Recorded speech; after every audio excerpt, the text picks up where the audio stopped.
kita attack mengikut, as I said lah, kita ni banyak pemain, the midfielders are playing, but not the scorer. Belum sampai ke forward lagi. Okay. The scorer. Saya pergi kepada kenyataan daripada pengerusi Perikatan Nasional dan Presiden Parti Bersatu, Tan Sri Mahyudin. PN sedia jadi kerajaan alternatif pada bila-bila masa. Ini kenyataan yang dibuat semalam, 2 hari lepas kalau tak silap saya. Dan beliau juga sebut bahawa sebagai contoh, kalau kita buat pelarasan subsidi, kita tak akan lakukan seperti mana PH lakukan yang membawa kesan berganda yang tidak baik. Sebab kita dah hampir separuh masa kedua parlimen ni, Tok Sri. Jadi bola tu dah semakin ke kaki forward ni.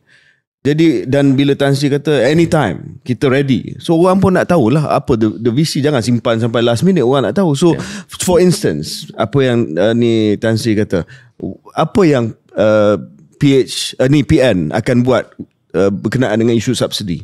Adakah PN setuju dari segi kutipan hasil untuk perkenalkan semula GST?